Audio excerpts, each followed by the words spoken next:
What is going on, everybody? This is the Kickback. As you guys know, one of the things we've been doing this year is, well, basically one of the things I'm doing is interviewing people that I like to talk to. You know what I'm saying? Kick it with and have some conversation about things that are going on in their context. And hopefully It's it now on serves you. record that you enjoy spending time with me, just so you That's know. facts. I mean, it doesn't It's happen all the on record. time.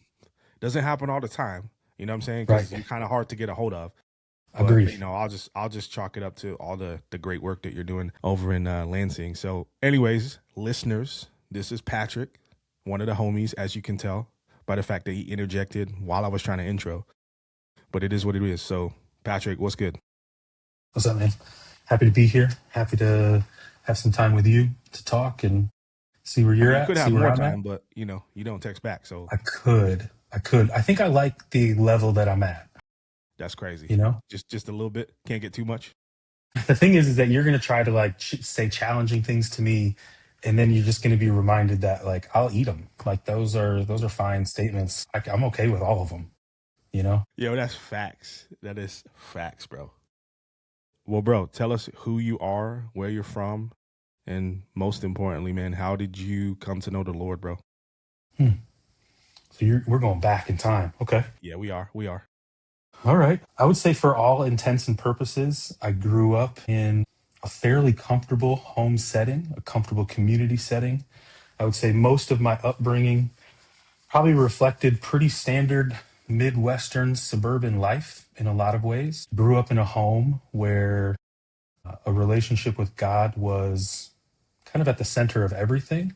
I grew up with parents that had a tremendous mindset, a tremendous willingness, and a tremendous burden to serve people.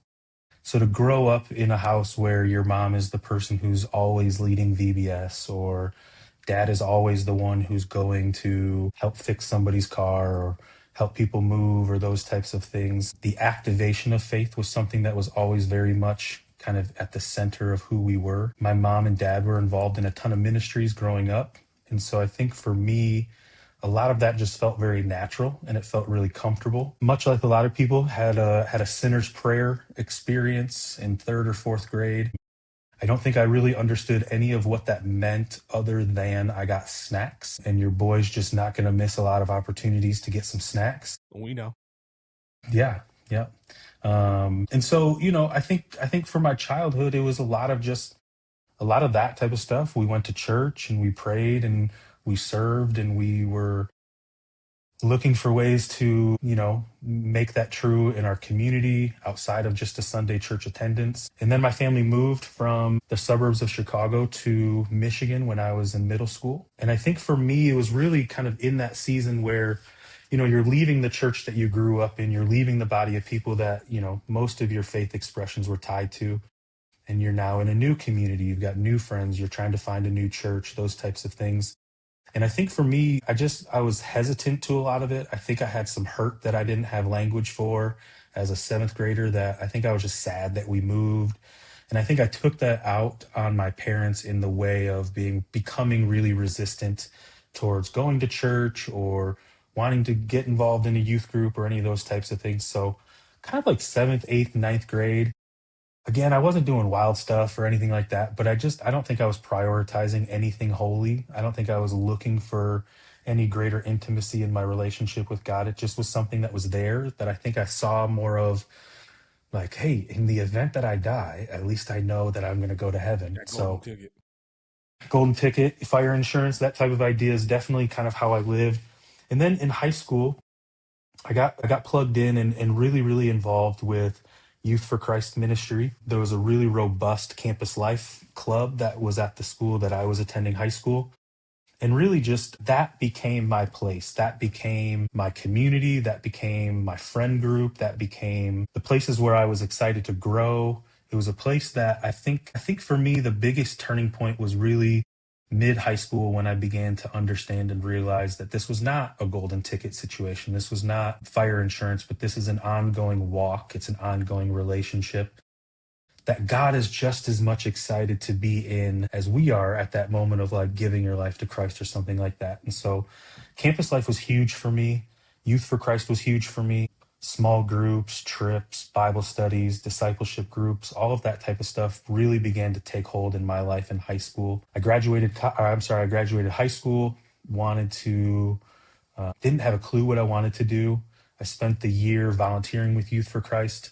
And it was through that year, my freshman year of college, that I really felt like I was getting a little bit of a look behind the curtain of I had no clue what I really wanted to do. I had no clue where I was supposed to be at. I had no idea where I was supposed to go to college or what degree path.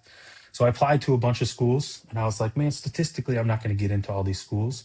So it's going to limit where I can go, which is then going to limit what I do. And I ended up getting into all of the colleges. And so I just decided to stay Well, well, local well. and go to the community college.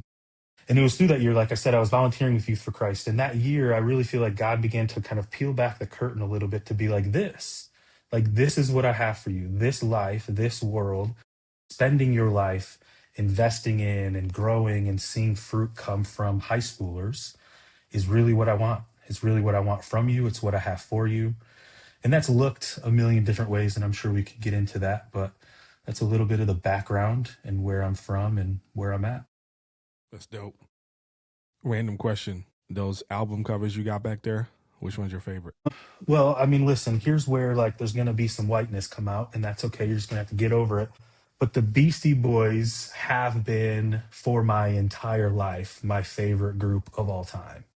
Bro, And I so would not have known specifically, that. right, yeah, that's okay. That's right. So License to Ill is probably my favorite hip hop album that's ever been released. That said, I mean, like, Ready to Die by Biggie is it's a top three best album of all time. There's some criticism for some omissions that I have that people will oftentimes critique me on. Why don't I have Nas? Why don't I have a couple others? But because it's my house and those are the albums that I like. Hey, that's reasonable. If you had 9 albums, what would be two of them that you would want postered or shown? Yeah. I want postered. I'm not going to go a full nine. Like Just give me all two time? that you would want.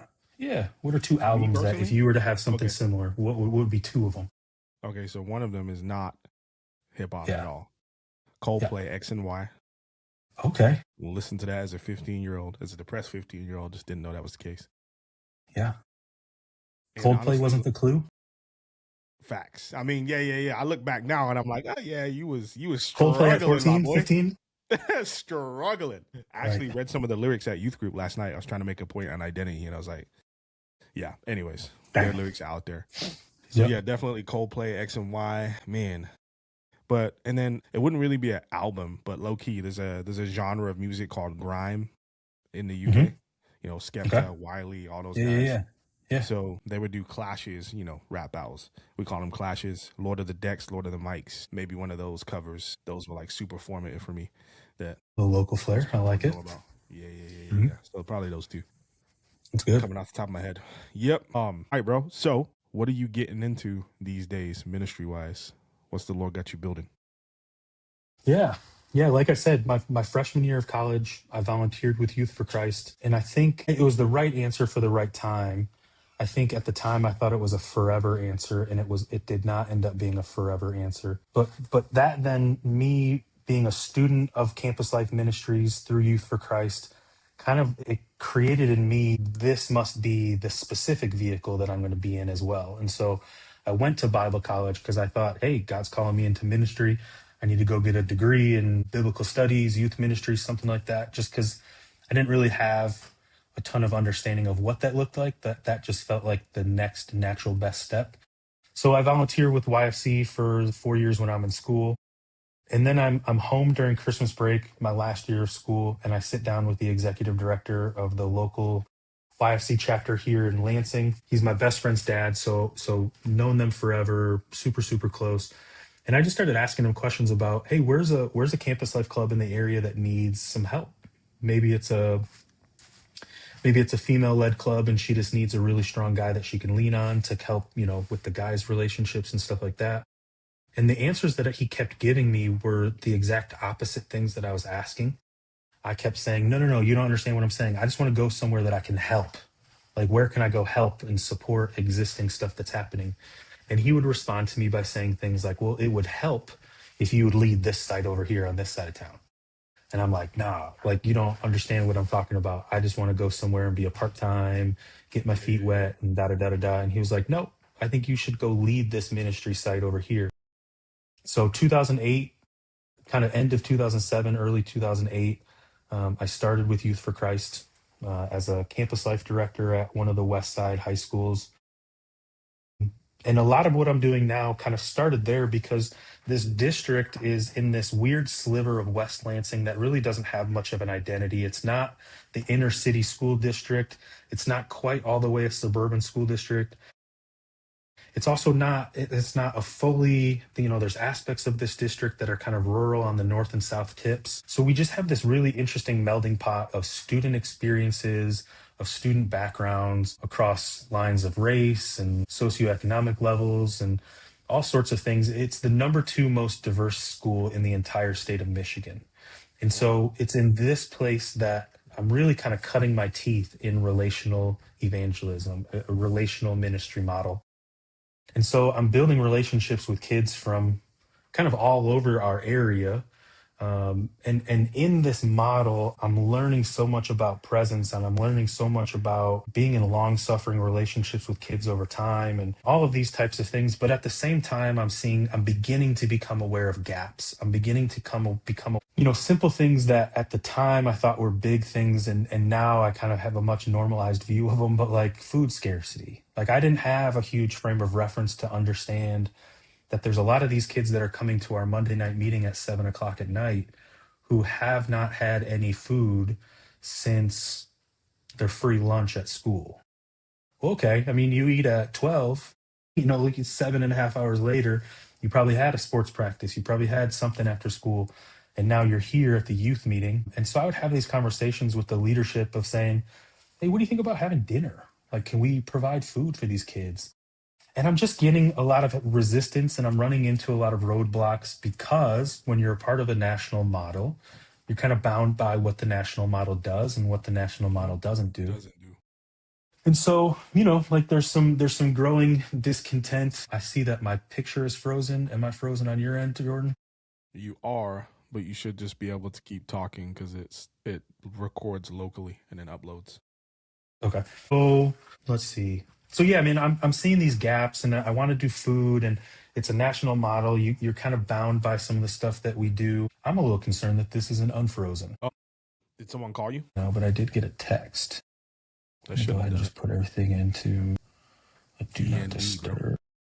There you go. Let me get this into D&D in the event that something else happens. I apologize about that. Yeah, essentially, we're in a position where man, I've got 65 to 80 high school kids from a school of about 1,200 that we are rocking with heavy and hard all throughout the week. I mean, the amount of kids in the home, the amount of games that we're going to, we're doing all of these things, but there's still this undercurrent that is beginning to develop in me that says there's got to be a better way to serve this demographic of kids.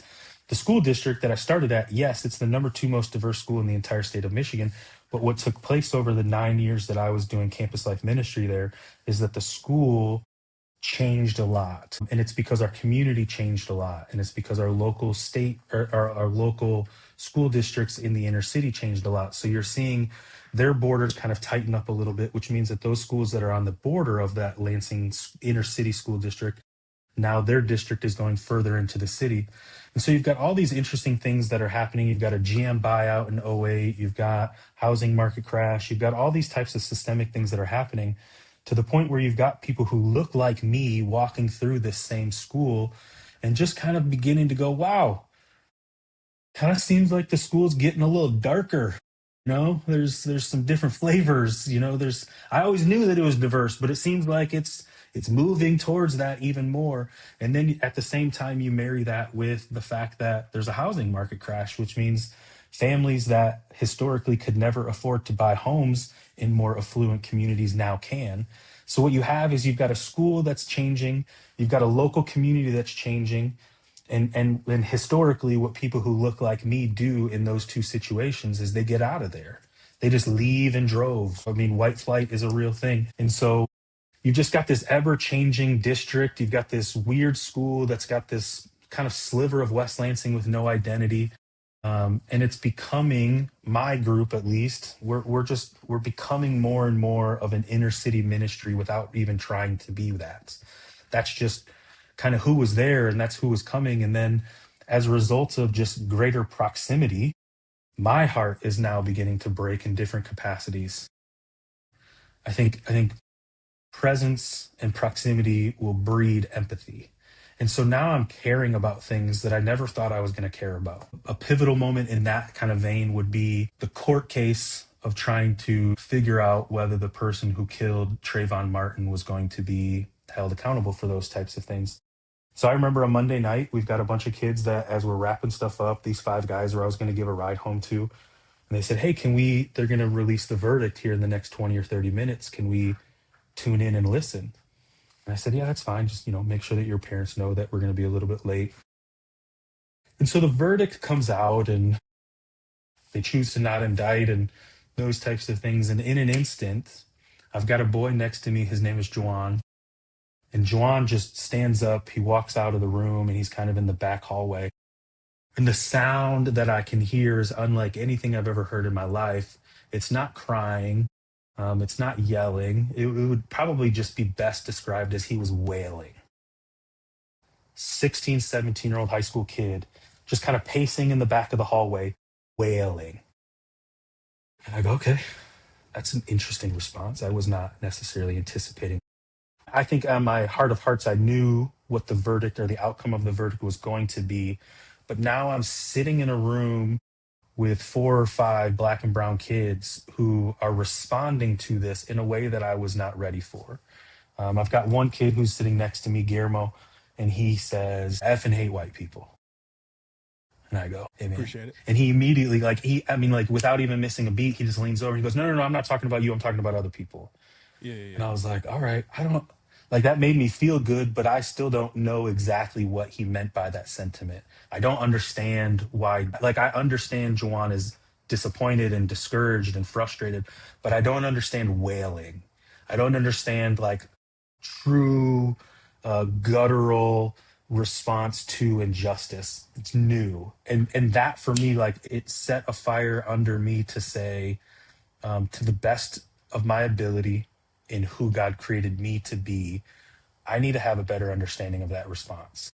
I need to have a better understanding of what it was that caused Jawan to go into this crying out to God in this wail of being caught up and swept up in a moment of injustice and seeing that. And then, all those types of things. So all of these things are kind of happening at the same time. And I'm getting pushback on different things from the national model. And ultimately, it leads to a decision where myself and a couple others that we were all on staff with Youth for Christ at the time, we decided that it was time for us to leave, and it was time for us to start our own thing.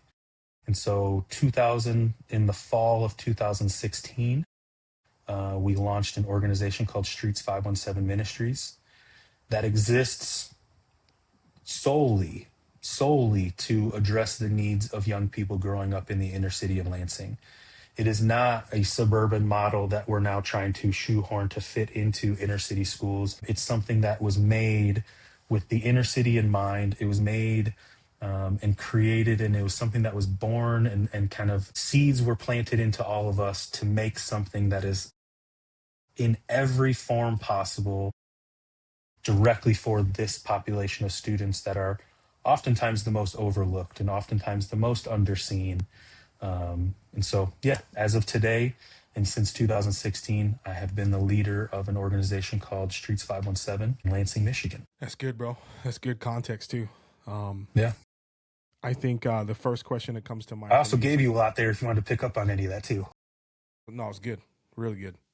Yeah, I'm just kind of processing, chewing even what you said, like a student kind of just responding that way. But I think Yeah, when you're man. in those contexts, you know what I mean? And Like the you see crazy those thing is, things. there's shame, not really. I think God has taken care of a lot of that stuff, but I think there were seasons of shame that I then carried as well, because the opening of your eyes to systemic injustice, the plight of minority, the any of these types of things, especially for the white person, there does end up having to be a little bit of grappling with, man, like, literally 4 months ago, I had a kid who was, he was wearing his hoodie, and it was right when kind of everybody, a lot of the kids that I knew, they were wearing their hoodies up, not just because it was what everybody does, but it was kind of a moment of solidarity of like, hey, Trayvon was just wearing a hoodie. Like that's all, like he just had a hoodie up. And so we had some kids that like at school, let's say, when they were told to take their hoods down, kind of as an act of protest, they were like, no, we're doing this for Trayvon and that type of thing. And I remember in that moment, like ridiculing a kid. Like I didn't lean in super heavy, but I was like, come on, bro. Like a teacher asked you to take a hood off. Blah, blah. And I just was so unaware. So then you fast forward those four or Mm-hmm. 5, 6 months as I'm now kind of in it in a different space that I then had to go grapple with even just that of how I used to think and then how I'm beginning to think and all of that stuff. It was messy and it was hard. It was really hard actually. Not Yeah, to make it super sound like, disorienting. white people really have a slighted hand in the racial argument, but it's not I how I mean, mean. it's pretty disorienting, though. You know what I'm saying? It can be, yeah. Yeah, I mean, even as somebody who comes from another country, right? Because my experience Sure. is unique in the sense that I'm not African American, and so I kind of stepped into this, even though there are a ton of challenges in the UK. Like anybody who's been there for any length of time will tell you that's true.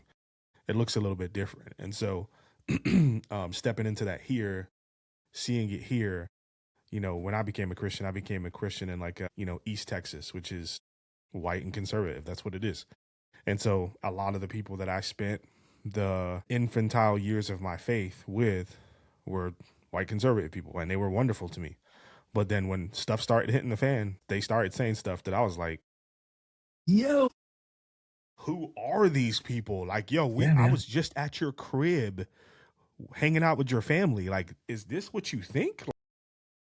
And it's so disorienting. Like you're just like, what is true? Like I don't even know where up or down is, or I just am completely just like confused and perplexed with what's happening right now.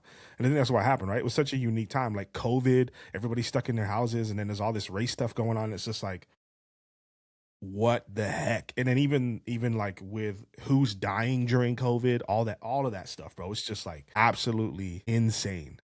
Yeah, And yeah. like I think we're at this place in the United States where the band-aid concerning all those things has most certainly been ripped off, right? Yeah, man.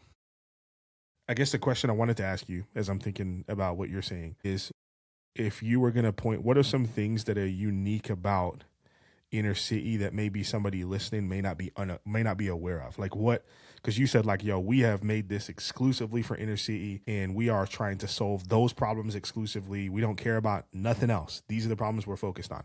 And then I think that might even be unique to Lansing, because that's the thing about inner city ministry. It's not homogenous anywhere. You go to another city and there's unique challenges in that context that make it unique to that city. So yeah, I guess there's kind of two layers to that question. Yeah, I mean, I think it's weird, man. Like I'll have people who, I went to a small liberal arts Christian college in Indiana, and so I'll run into people or I'll meet people in the community, and they hear about where we're at. And much like anybody who probably is in a similar context where you say, like for us right now, a lot of our work is walked out at a school in our area called Sexton High School. And so I'll say something, they'll see, maybe the logo, or they'll see my cup or something like that. Oh, what streets? And so we talk about it. And then, inevitably at some point I'm going to say, yeah, so, we spend a lot of time at Sexton and at Everett. And you can just see people's face kind of They're change. like, oh, And it's true. Yeah, it's true for all of us. When you say like, oh yeah, I'm it's doing, that school. you know, yeah, and so you have people who without some people actually will just straight up ask, but you definitely get the facial expression of like, well, why? Like I think especially when they look at me and they see 40-year-old white dude, like you could be doing this in a lot of other places, you could be leading an organization in a lot of other contexts where it would probably be in some ways maybe a little bit easier, there would be a little bit more resourcing or any of those types of things. And so the question of why do you do what you do where you do it, one of the first answers that I always give is because life is far too real in the hood to be anything fake. So I mean, like you and I, we've had conversations about even going from like a parachurch ministry to a church ministry. Oftentimes what you'll have is Jordan, let's say, is a youth pastor of a relatively affluent community church. Oftentimes you'll spend more time trying to make a value proposition of why kids need Jesus. Hmm. But they're already at this place where they're going, dog, what are you talking about? Like, I already have Jesus. I grew up with Jesus, probably a lot like how I grew up. And so you end up having to do more work to show kids why they actually do need to be saved. Whereas a lot of the students that we're working with in the inner city, their life is far too real. Like they are fully aware of the depravity of man. They're fully aware Hmm. of the lack of things. They're fully aware of the mindset of the haves and the have-nots. Their lives are far too real on a day in, day out basis to put up a front of fake or to put up a front in the when I was in college, I was volunteering for a church. And that's what we like so many of our conversations were trying to convince kids that they weren't as good as they thought they were. Like we had to almost like de-evangelize a little bit to be able to get to them. Like, no, no, no, like just because you said that sinner's prayer in third grade, but you're still looking at porn every day. You still disrespect your mom in the way you talk to her every day. You're still like there's still so many of these things, but because we go to church and I go to youth group and because my mom's a Christian and my dad's a Christian, there's just seemingly this covering, which there can be tremendous beauty in. But for me, man, I would rather just go up and talk to a kid and have them be like, yeah, here's all the crappy things about my life right now. Here's what it is. I don't have food. The lights are getting turned off. I don't have an adult in my home. I like, and it's like, okay, cool. We can just get to a level ground so much faster because that need to hide, that need to put on a front, that need to a lot of those types of things, their day in and day out life is already filled with trauma and filled with hardship and filled with all these types of things that they're just at a place when we come across them where they're like, "Oh, you are good people." Bet I just want to like, and then we get a lot of like word vomit, and we get a lot of trauma bonding where people are just like, well, "I just want to tell you everything." And so I feel like you can get to a. At least we have found that we've been able to just get to a place of honesty and authenticity really, really quickly in these types of contexts. I forget kind of how you worded the second part of the question. I was saying, what are the things that are unique to Lansing, like when you're doing inner city Yeah, stuff? man, I'll tell you. My wife and I were out in California, and it's re- my wife is black and I am white. And as we are out, I know, right? And as we're in California, which has so many different types of people, everywhere you go, you're seeing a wide smattering of the kingdom all over the place. But what my wife mentioned, which I thought was really interesting, is you didn't necessarily see a whole lot of like racial mixing or Mm. interracial mingling. It kind of seemed like that people were just it was really, really grouped in kind of, birds of a feather kind of idea of just similar looking people tended to be in these groups and stuff like that. And I would say that's one of the biggest things that makes Lansing super, super unique is by and large, and in no way to discredit or devalue any of the smaller populations of ethnic groups that we have in our city, but it is mostly a black and white city. It is mostly black people or white people. And then we also have this really interesting thing where I don't remember the exact stat, so I'll butcher it. But there was some article that came out a couple years ago that there are more interracial marriages in Lansing, Michigan than nearly any other city in America per capita. It's a smaller city, about 100,000 people. And the really interesting thing is that, like, you look at our staff team, you look at the kids that we know, you look at a lot of these types of things, you see so much of that where you've got biracial families, you've got multicultural families, you've got all these types of things in a way that it feels super normal here. Like it feels really, really normal for my white identity and my wife's black identity to be seen walking together here. Like we don't get weird looks or we don't, those types of things. But then we go to California, we go out to LA, we go out to Long Beach, these types of areas. And it almost felt like people were like, oh, that's weird. Oh, wow. We don't really see that a whole lot. And so like that's one of the things that I think is really, really unique about this city is there's so much of a blended culture. There's so much of yeah, I mean, even like I said, even just like the percentage of people that I know personally who are either in or a product of an interracial marriage is staggering. Staggering. So I think that's a piece of it. I think another piece that makes our city really unique is the auto industry. I think when a lot of people think about Michigan, obviously the first place that most people think of is Detroit. And a lot of what you get from Detroit is General Motors and Ford and I think what that then brings to a city is it's gritty, it's grimy, it's real blue collar, it's a real workman like attitude of people who are here. And I think even things like a GM, like we've got probably 20 different GM plants around Lansing. And I think going back to that like mixing of races thing, man, like you think about like a GM line, 1988, bro, everybody's working there. Like everybody's working there. So you are going to interact with people who are white. I'm going to interact with people who are black. And if we're able to just sit here on the line and we're shooting the breeze and we're telling stories, well, now all of a sudden, hey, our shift is over. And so let's go across the street to the local, maybe the union hall or a local bar or something like that, where we're actually taking these interactions that are happening on the line at GM. And then that's where relationships are actually forming is let's go and grab a beer after work. And so there's this culture of just, of kind of togetherness. We also are a place where, 10 years ago, we had 30 GM plants. And so anytime you then close 10 plants that, It's a lot of shoot, I jobs. don't know how much they employ per person, but let's say 10,000 people per plant, close 10 of them, that's 100,000 people in the area that now don't have jobs. And so there are things that have actually happened in Lansing that there's historical precedent around the country for, but that we're experiencing kind of for the first time. We're in a place where systemic poverty has been introduced as a result of some of those GM plants closing.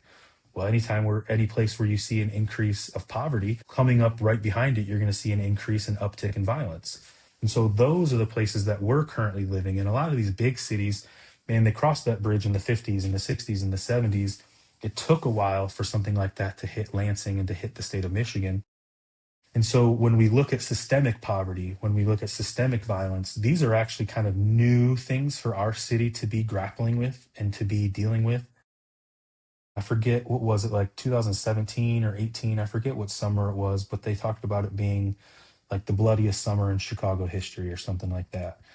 They did the numbers. There were more people that were dying in Lansing per capita than those that were dying in Chicago. So Wow. we saw some crazy waves, and it was right around the pandemic and a lot of that stuff. Everybody's inside, everyone's crazy. So yeah, I mean, those are a couple of things that definitely make my city unique from others. Is that some of the stuff that like a Chicago and LA and Detroit, man, they've got the reps in, they've dealt with a lot of that stuff before. We're now actually kind of at a place where we're spending time with other people in bigger cities to go, what did you guys do with this? Like, how did you address that? Or some of that type of stuff for sure. That's good, bro. I think one of the questions I think of, because I was thinking about this, I think oftentimes when you talk about inner city, people think about all the negatives, right? They think about all the things that are going wrong, all the challenges, all the violence, crime, whatever. But there's so much beauty, bro. There's so much goodness. There's so much holiness there.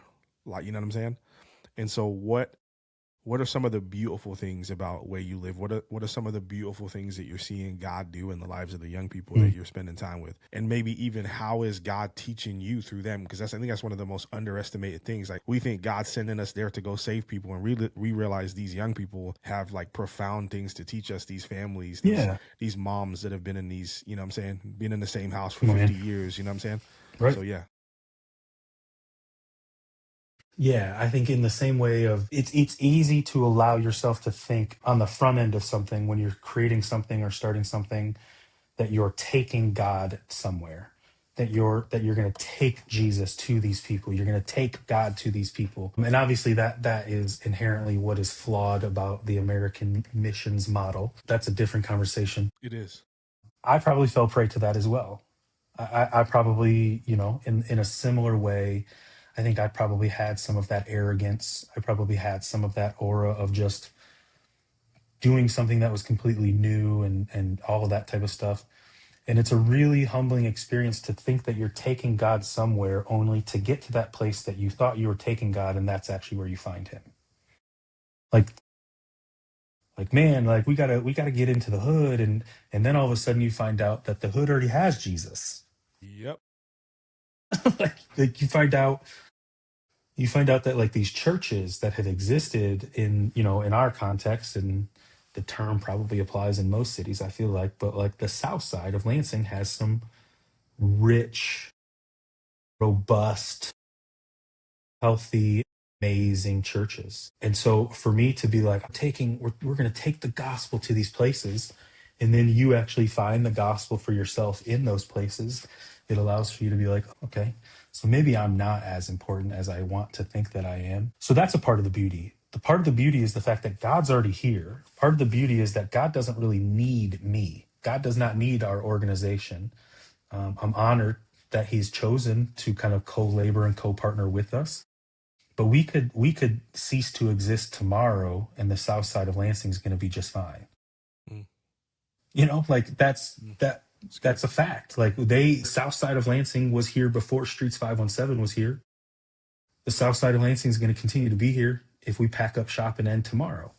And so there's beauty in that resilient spirit. There's beauty in a survivor's story. There's beauty in the remnant of people who stay. I think the things that I get most excited by are those young people that we get to interact with, who then get to they get to see themselves as what change they want to see wherever it is that they live. That they get to then become the leaders of their schools, of their families, of their homes, of their communities. And so anytime we get the opportunity to unlock a dream that a high school kid has for their own city, and then we get to create strategy around what does that look like to make that thing come to life and all of that type of stuff. What it does is it allows for us to keep some of our best and brightest. It allows for them to be able to say, yeah, I could go to other cities, I could go to other towns, I could be, in different regions of the world or even just in the country. But this is a place that I want to stay. This is a place that maybe I do leave for a couple years to go get equipped and trained and schooled, but I want to come back to here. Anytime we see a kid who graduated from one of our schools, then gets a job in the school district, starts working for the city, goes to become a police officer because their interactions with cops haven't been great and they want to make better interactions for the community. Anytime we get to be a part of that, and that happens every day, like that type of a cycle is happening every single day, where there are people who have chosen to stay and there's people who have chosen to invest. There's people who are finding the beauty in what can oftentimes be seen as a place to stay away from. The beauty of a place like this is the mix of the people. I mean, like even in my neighborhood alone, when it's warm, you are smelling culture, meaning people who are outside and cooking whatever it is that they're cooking, you can smell. Yep, we just got a standard steak over here, a couple burgers and hot dogs. That's great. But boy, like in the Well, I back heard in the warm in Lansing alley, is a little different though. I heard y'all be pulling out well, the grill at 50, 50, 60, like grills oh, out. axe, That's axe. crazy. That's wild. It's going to be 52 on Saturday. We're going to get the grill out, okay? That's And I'll crazy. take a picture and I'll send it to you. But like, okay, so like we're cooking stuff over here, but then like two houses down, clearly they're smoking something completely different, and the people behind us are having like a big, fiesta of different sorts. And so literally you can just drive through the neighborhoods, you can drive through the community, and you're seeing so much of the different types of people that are feeding into the city. Obviously, you've got things like art, you've got things like expression, you've got our city is the capital city. Most of the capital cities in America tend to be the places where you're seeing the most amount of protests for whatever side of the fence of an argument people will be on. But for me to live, 6 blocks away from the capital, it means that I, on a daily basis, am driving past our state's capital where 5 out of 7 days a week, there's some group of people who are out there. Whether I agree or disagree, it doesn't matter. But I do think that that creates a part of the beauty of this specific city. I would also say um, the beauty in the inches is something that I've talked about a little bit as well. Beauty in the margins, maybe this idea of saying, and it's some perspective shifting. It's just a lens that you choose to look at things through. But the celebration of the celebration of a marginal change in something, and then to see people celebrate even small shifts and small changes. An example would be um, the little homie who's been selling probably since he was 12, and now he's 17, he's 18. Everybody knows that he sells, everybody knows that he smokes all the time, all that type of stuff. For him to get to the place where he's saying, "Hey, Pastor Pat, I'm not gonna sell anymore. bro, I'm still gonna blow all the time. I'm still gonna be smoking every single day. But I'm not going to sell anymore. Mm-hmm. And like to really understand the demographic of an inner city population, to really understand how the hood works, to really understand how systemic injustices work for a kid to at least bare minimum say, I'm not going to sell drugs anymore. Bro, we throw parties. Like we throw parties because we know that now all of a sudden the statistical likelihood of that kid either ending up in jail or dead has just been cut dramatically. Now, still other things, cool, cool, cool. We can address other stuff, that's fine. But like those types of moments, I feel like should you have the right perspective or should you choose to look at the world through the right lens, I feel like there's almost more things to celebrate in the inner city because there are those types of tweaks that to some people would be like, what are you talking about? Why are you celebrating the fact that this kid smokes weed? It's like, you just don't understand. Like, you don't understand You what know goes what he into could it. have You been don't doing. understand who this kid, yeah, like this kid's not selling weed because he wants to. Let me just go ahead and start there. He's probably doing it because somebody's making him do it. So for the last 6 years, he's been under the thumb of somebody who's forcibly saying, no, you got to go take these 10 dime bags to school and don't come home unless they're gone with the appropriate amount of cash in return. And so to go, wow, this kid is coming out from that system. He's coming out from underneath that rule, that hold, that whatever. There's just so many things to celebrate in that type of capacity for the young girl who says, I'm no longer going to see my value as what I can provide for a boy, but I really think that God means it when he says that I'm his masterpiece. It's like these are the things that like is that the same as a kid who says, I'm going to cross that threshold on the evangelistic paradigm from an unrepentant unbeliever to I say a sinner's prayer and now I'm a Christian? I don't know that they're the exact same, but I think our spirit of celebration looks really, really similar, at least for us, because we know that it's all just a continuum and it's all a paradigm that's moving in a direction. So, yeah, man, those are the things that I think make the inner city beautiful is that there's so much of so many. Um, And I do think that it is a sneak peek of what heaven is going to be like. I think when we look at churches that are in a healthy, successful way, leading across racial and ethnic lines and stuff like that, that's a snapshot of heaven. That is a snapshot of what the kingdom of heaven is going to look like. And so then for those of us who have been called to different demographics and different population in different parts of town, for me, man, I feel like I get early access. I feel like I won the lottery of getting early access to know what heaven's going to be like and to know what heaven's going to feel like and what it's going to sound like. It's going to be loud, just Amen. go to the movie theater. Amen. Yeah, man. I'm dead. Go to the movie theater. Fat, you ain't lying, bro. You are not lying. Shout it at that screen, my boy. I don't know what you're talking about. Hey, so here's my next question for you. You built this organization, right? You started it.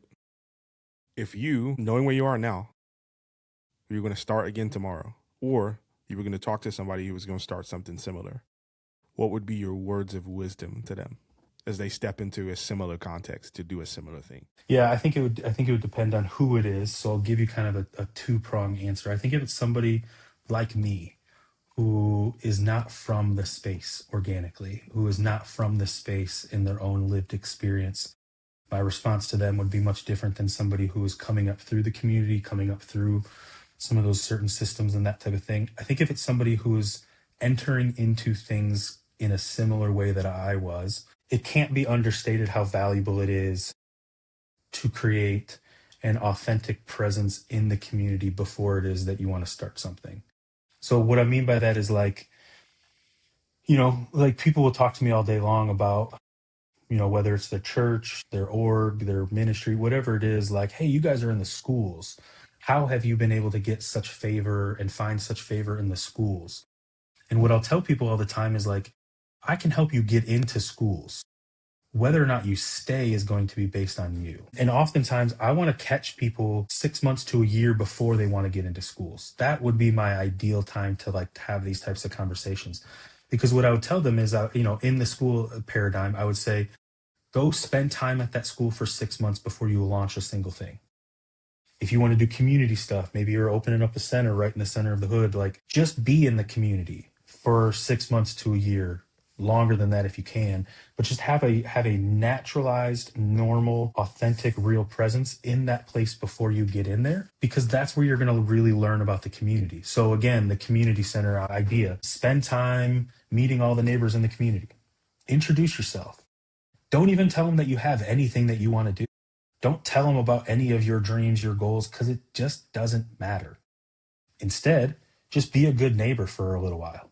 Like instead, like, so that you want to get into schools. Cool. Well, then just go to all the football games. Go to all the basketball games. Show up at stuff and just become a natural fixture within that place and within that community. If you look like me and you're in some of those racially or culturally complex areas, you need to understand the weight of whiteness. Like you need to understand. I forget who it was. I think it was Rich Belodez. No, not Rich Belodez. Rich Perez. He used to be in New York City and now he's in Atlanta. He wrote a book called Mikasa Uptown. It's a beautiful book. It's probably the book that I would recommend people read first. And he talks about this idea of you have to understand the weight of whiteness, meaning he uses an analogy, or he uses the story from, oh gosh, I'm gonna butcher it because it's one of like the most classic literary books. Lonnie, is this that character, Catcher in the Rye? What book is it? I don't know.